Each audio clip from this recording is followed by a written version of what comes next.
Naam, habari. Hiki ni kitabu cha Furahia Kiswahili toleo la pili.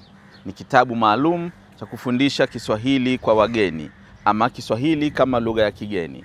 Kitabu hiki kimeboreshwa tofauti na kitabu cha zamani. Hiki kimekuwa na umbo dogo ukilinganisha na cha zamani, kimezingatia mkabala wa kimawasiliano. Na pia kitabu hiki kina teknolojia ya kuweka msimbo papo ili mtumiaji aweze kupata sauti. Kwa maana kwamba anaweza kuscan msimbo papo hapa au ndani kwenye kila somo na kuweza kupata sauti ambayo ataweza kusikiliza. Hii itamsaidia mjifunzaji kupata matamshi sahihi ya Kiswahili, kupata namna ambavyo lugha adhimu ya Kiswahili inatamkwa.